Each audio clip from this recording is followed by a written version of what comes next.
Wow, I'm a spoilt brat, and welcome to another episode of Waved Yellow. And this is part of our Jaguar Samola Hillclimb extravaganza, shall we say it, Gary? Yes.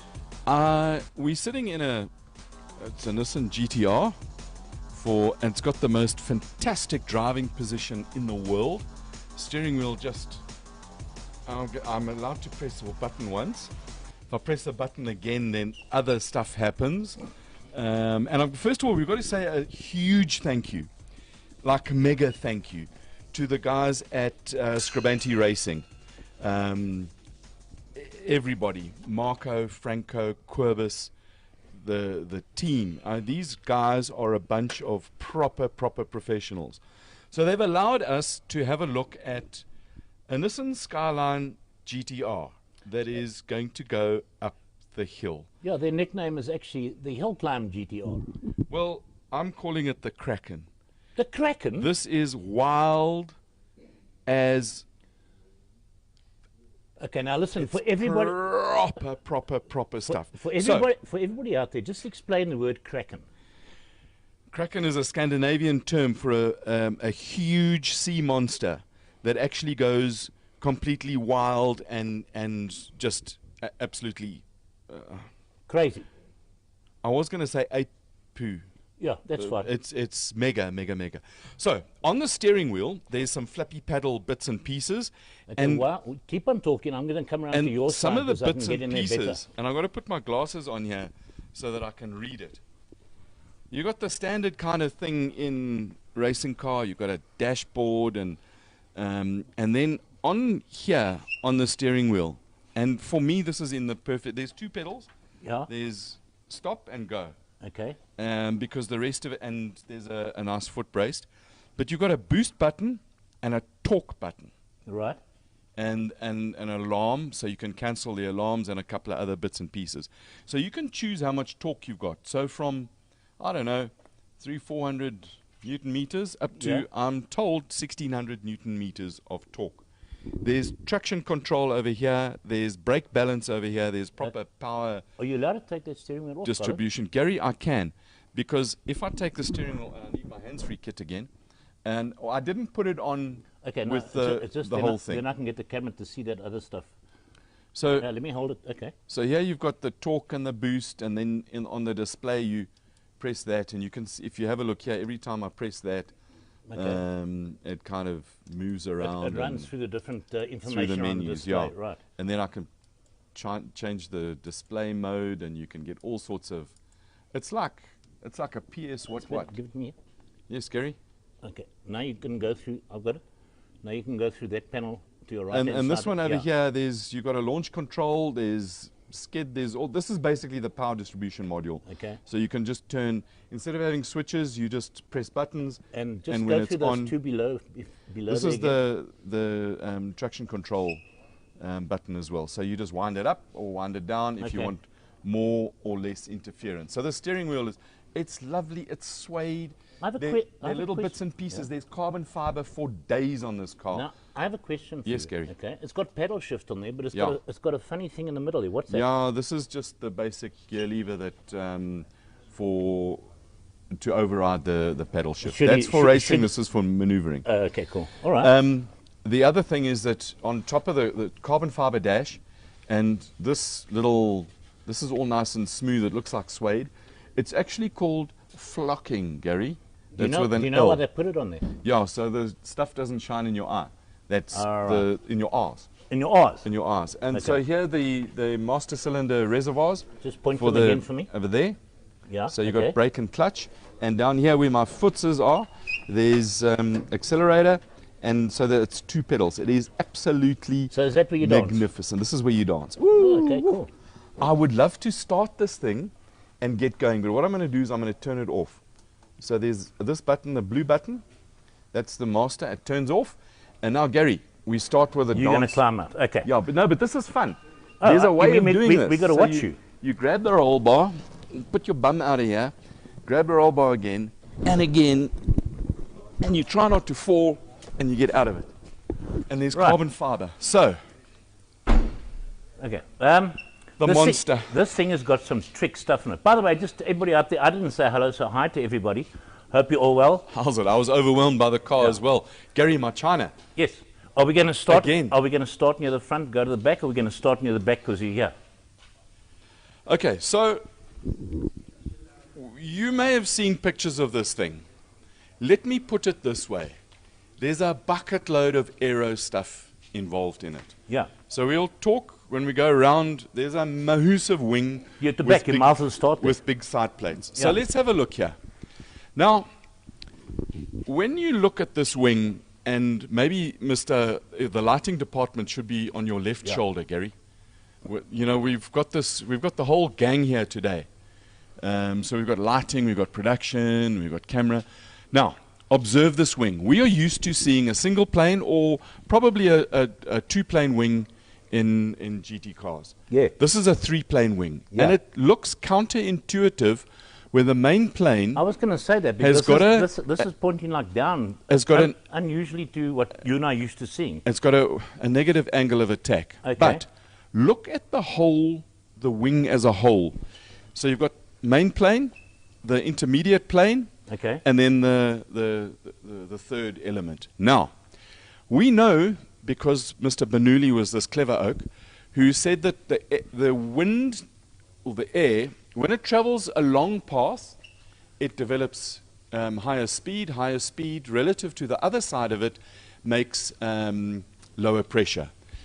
So if you've ever flown in an aeroplane and you watch when it comes down to land and the flaps come out and you end up with a whole lot of an array of wings that go around. Correct, Effectively, that's what you've got here. So the molecules, just think of a stream of air.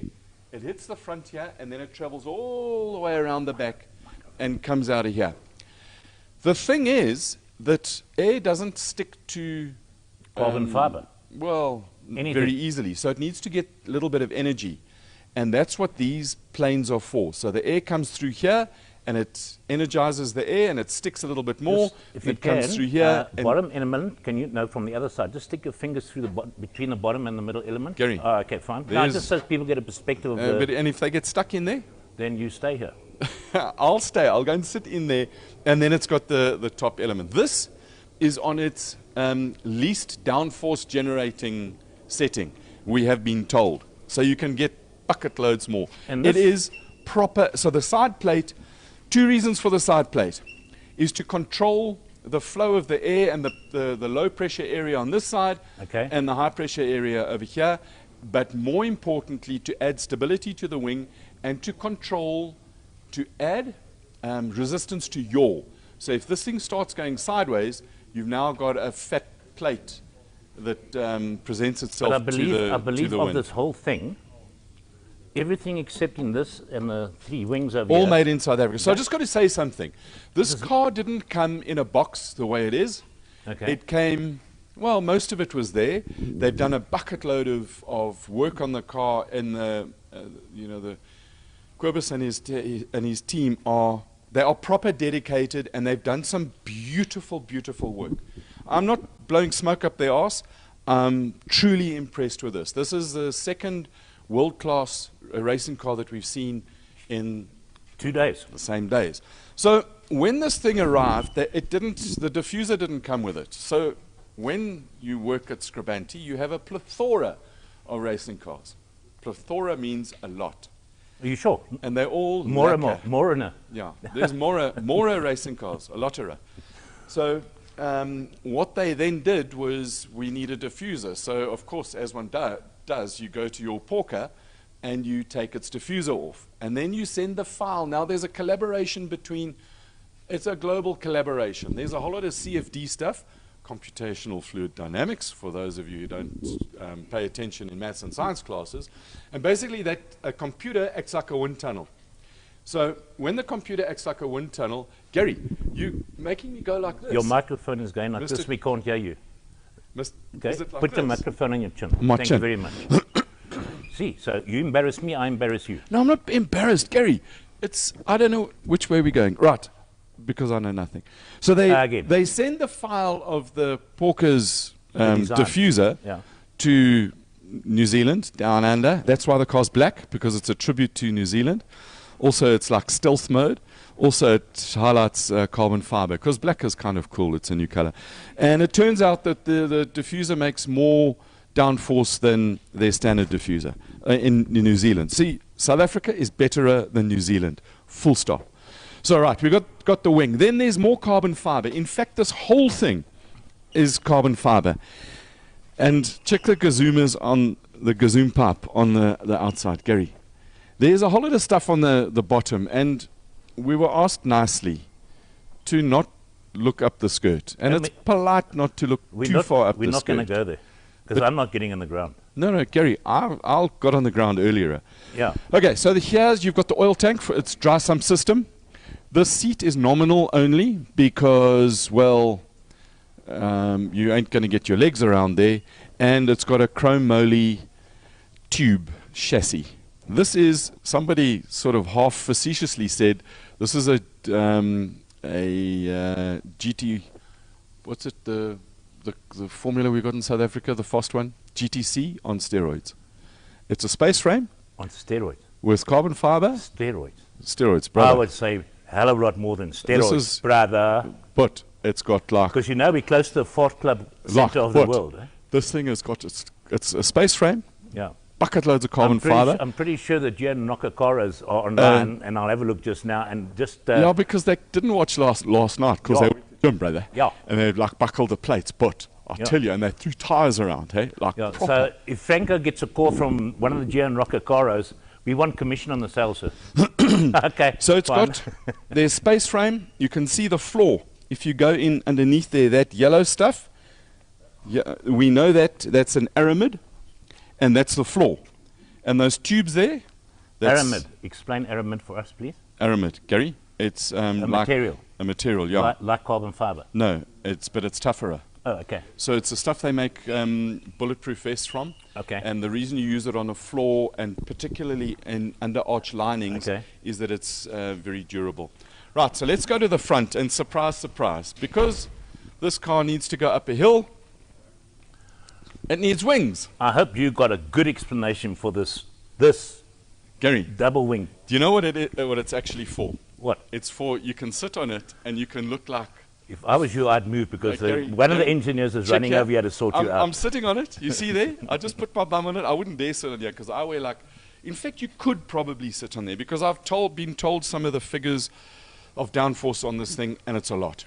Okay. Effectively, at about 100 it develops so much downforce, the car weighs less than 1,500 kilograms, a lot less than that. And it develops more than 2,000 kilograms of downforce above 160 k's an hour. Total or on the front end only? Total. Because you got downforce from wings at the front, and this is a Porker, an old spec Porker wing. So this is a hybrid. So when you get a hybrid between a Nissan and a Porsche, what do you call it, Gary? We've got to come up with something like that. So it's got the nice Porsche. it's got the old Porker wing. Because it's matte black, you can hardly see it. And then you've got to have a splitter, and because it's a turbocharged car, you've got massive intercoolers. Keep the temperature down.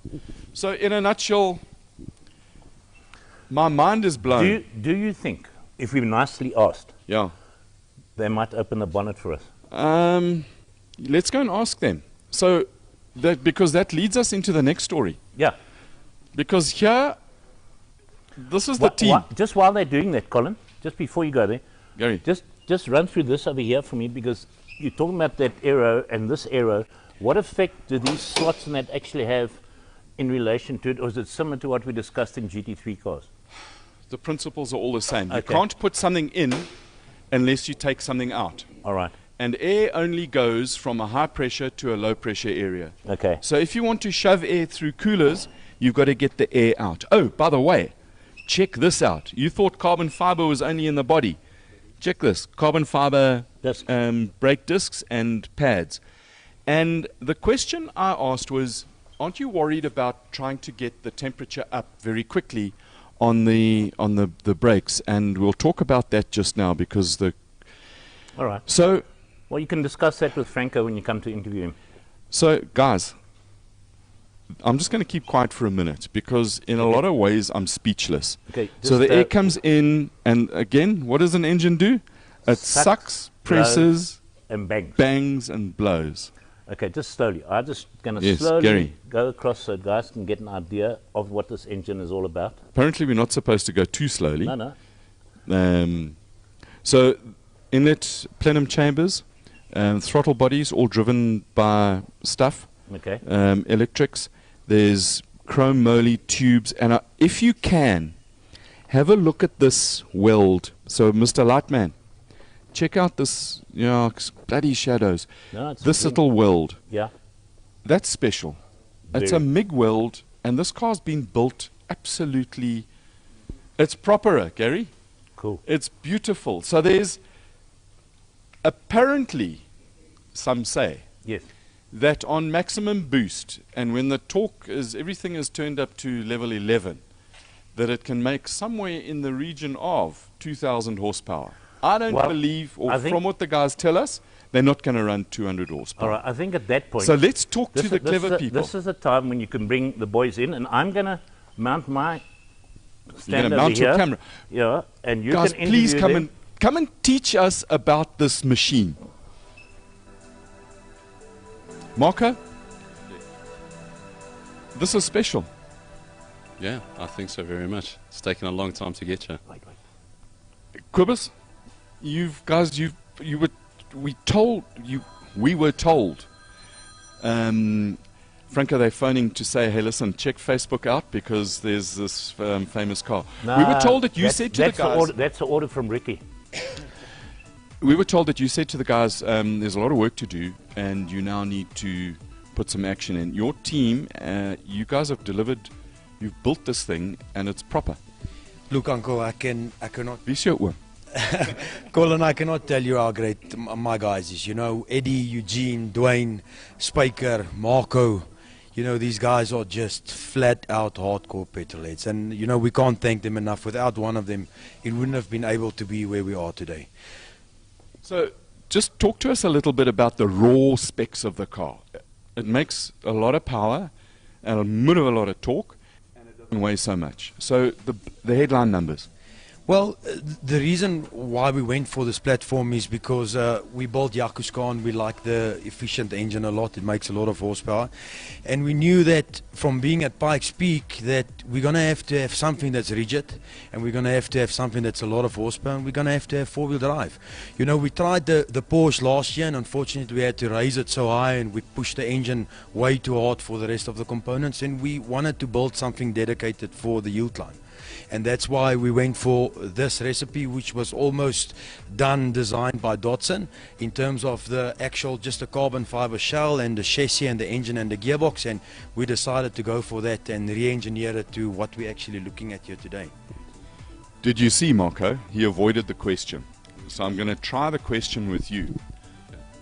How much power and how much weight and how faster is it? And you see the eyes. The eyes are moving here. What can they say? Come on, you tell the people. All right. Okay. A little and very. All right. The engine's got the potential to do 2,200 horsepower. Unfortunately, this setup can only do about 1,600 wheel horsepower. Just compute your minds. 1,600 wheel horsepower. What dyno do we measure this on? On a hub dyno. Okay, and the other thing that you mentioned is it's got strain gauges inside the transmission to talk back to the computer so that you can choose the level of torque that you want. Correct. So the level of tuning, we can do a torque reduction on the engine. So if there's, let's say, not enough traction in first, we can cut down the torque to, let's say, 500 Newton meters and build it up as the gears go higher. Franco, have they given you an owner's manual and an instruction manual on how to drive this thing? No, look, I mean, I haven't even driven, well, I've sat in the car, but I haven't been out yet. It fits kind of lekker, eh? Fits nicely, yeah. Can we go for a drive in it? No. Why not? Well, I haven't even been myself, so we have to get past that one first. Somebody once said to me that if you don't ask, you've got no chance. I mean, the worst that you could say is no, but in a moment of foolishness, you might have said, hey, yes. Look, I mean, there is a spare seat in the car, so after the hill climb, we can take you for a drive, eh? I'll lose weight very, very rapidly. So, You're the boss. You've got to be super proud of a team of dedicated, crazy guys who have put this car together, and it's a real work of art. I'm not blowing smoke up your ass. It is proper. You've got to be quite satisfied to now. What's your worry going forward to next week, Sunday? Look, as you said, I mean, I've got the best team, and my only worry is there's so many hours in the day. And although they'll work all of them, I hope we've seen all the gremlins and there aren't going to be any more. And when you start with a new car, especially on the software of today, those are the big issues. So we've got to get through them. I think we know what they are. It's not impossible, but we've got quite a task still ahead of us for me to actually drive this car, and I don't want it to be when I get to the hill. Okay, so, and the other thing is we have had rather unseasonal weather in Joburg. It's been raining like it's stupid rain, but we need it. Thank you, whoever makes rain.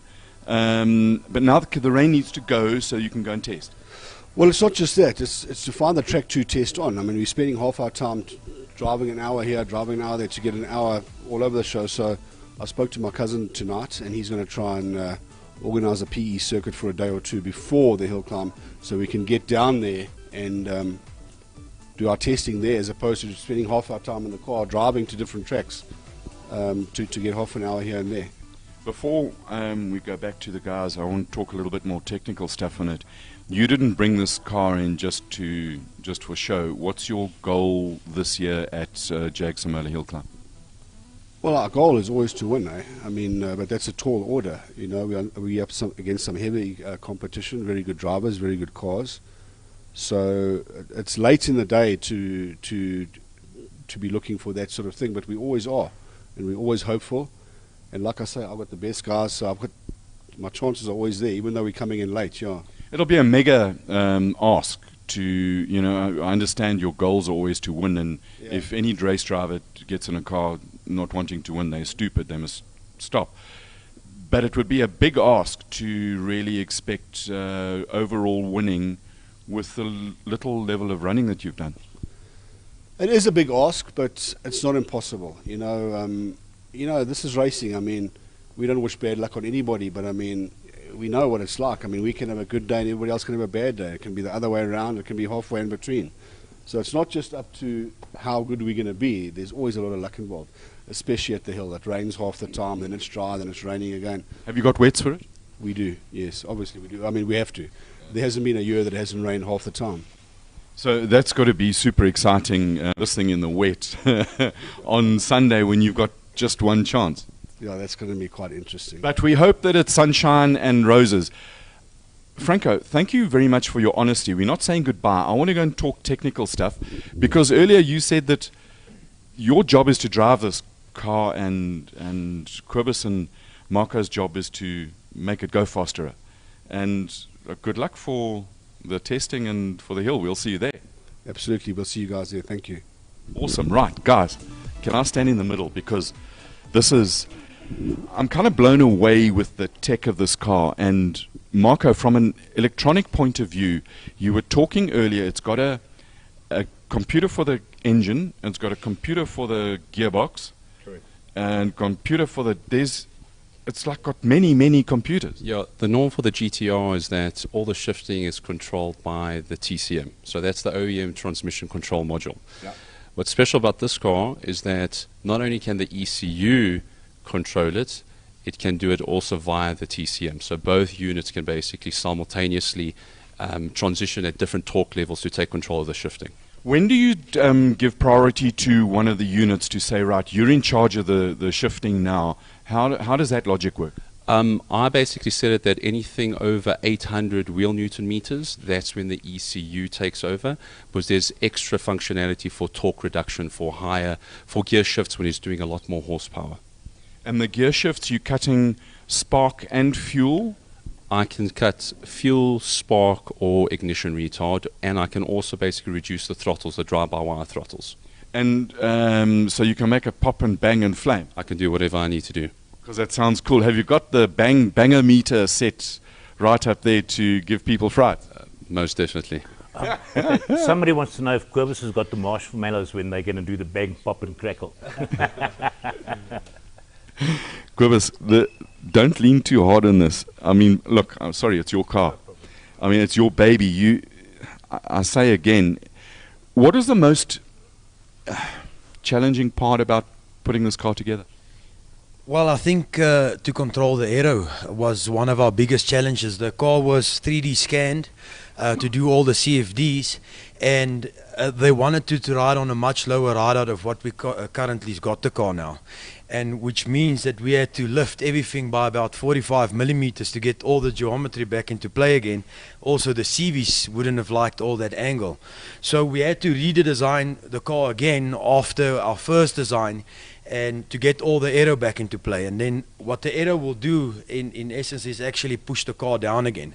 So there was a very fine line in working out everything with bump stops and packers and all of that, and spring rates to keep the car off the ground. So I think the biggest challenge is to get the chassis under control, so we understand that, and then to get the power to the ground. I think the rest of the stuff will come in terms of the driving and all of that, but to get the power to the ground and get the aero to work properly is going to be our biggest challenge, which I don't think we'll have a big problem. I think we're halfway there already. The other thing is that this is not the only car you're taking down to Samoa. For Classic Car Friday, you're taking the Chevron that I got all emotional over the other day. So it's going to be quite interesting with the team running the GTR and running the Chevron, but at least you can pack it away after Friday and then focus on this beast. Colin, you see, the nice thing about the B19 is it's been there ever since. You know, so that car's got a setup that it will leave as a Hillclimb setup already for going to the hill. So when we get there, that car's already good to do a 41.3, because it will get there the same way that it would have been there the year before that. So we're not worried about that car. We understand that car inside out. And the nice thing about it is it gets Franco used to just learning the track a little bit and getting used to the conditions. So he can tune his eye and at a relatively slow speed.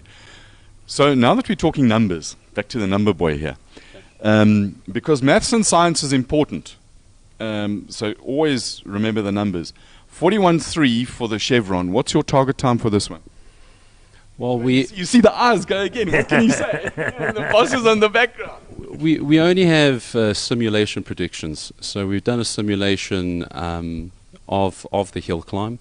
And depending on certain aero positions and setup, we've got certain predictive times. But so I wouldn't want to give that out. Okay, and your estimated top speed of the car up the hill?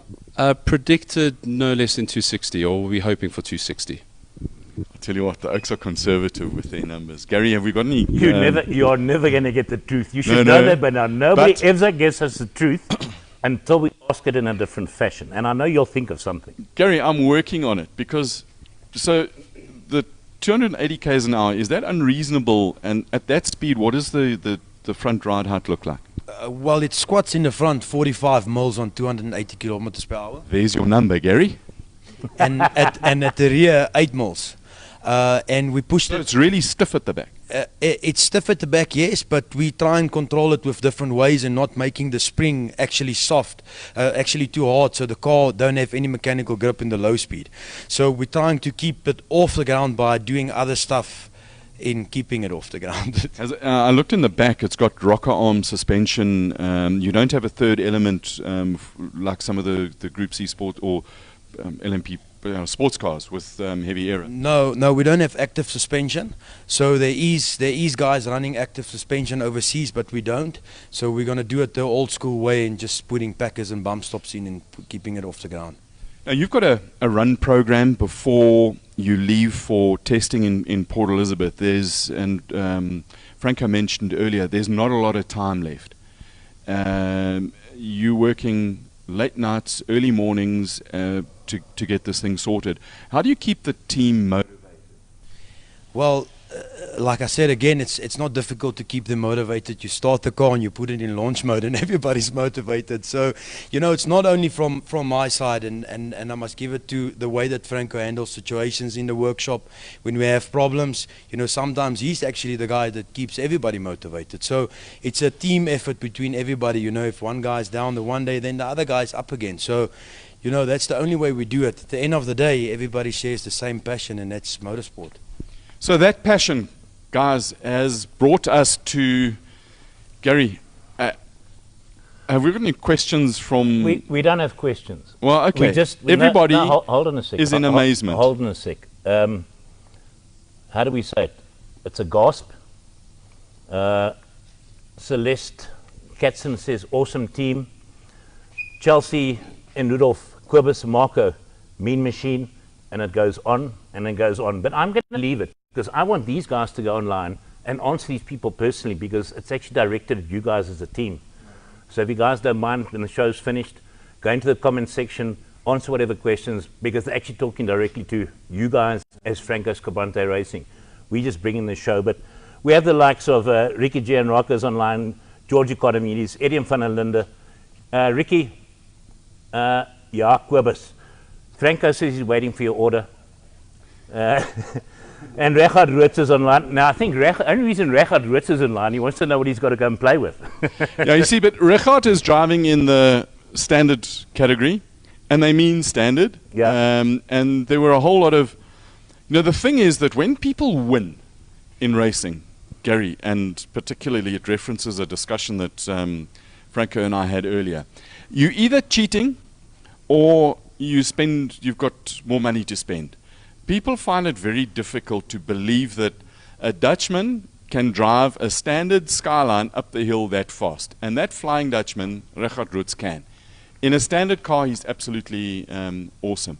So this thing here is, you know, I've heard some of the figures that people were talking about, and I don't know how the hell you get those figures. I mean, anyway, let's forget about that. Don't bitch, admire. And if you want to, if you love motorsport, put your hand up and say positive things about motorsport. We don't, that's part of what we want to do, is build the love and the passion of cars. And coming into a workshop like this, guys, I've got to say thank you very much for your honesty, your openness, for earlier letting me get on my hands and knees and look under the car. One day we'll take a camera there. And so thank you very, very much. And good luck with your tasting. Good luck with Jaguar Samola Hillclimb, with your attack, your new baby, and with the special, the old lady. And It's a quick one. Thank you for allowing us 100%. Into your space and into your privacy. Squire, Yes, thank sir. you for the Gary, information. No worries. And we will see you on the hill. And I know after the first run we'll start working on all the figures. Perfect. Sounds good. Franco, thanks again for allowing us into your space. Really enjoyed. Guys, it's been special. I've got to do what I got to do. So to everybody out there that watched, boom. If you've got questions for this team, put them in the comments. We will answer them on the hill. I do promise that. And they will answer them as well. So this has been a tumultuous week of looking at racing cars, being allowed into workshops, being privileged for people with a very, very special bits of equipment to allow us to go. And guys, thank you again from the bottom of my heart. I'm living the dream, Gary. I even get to sit in fancy racing cars. Guys, live your dream. Reach for the stars. Don't be a hashtag DBAC, who are our sponsors. Look it up. Drive safely. Don't talk on your phone while you're driving. Be safe. Have fun. And love racing. Thanks for watching. Cheers.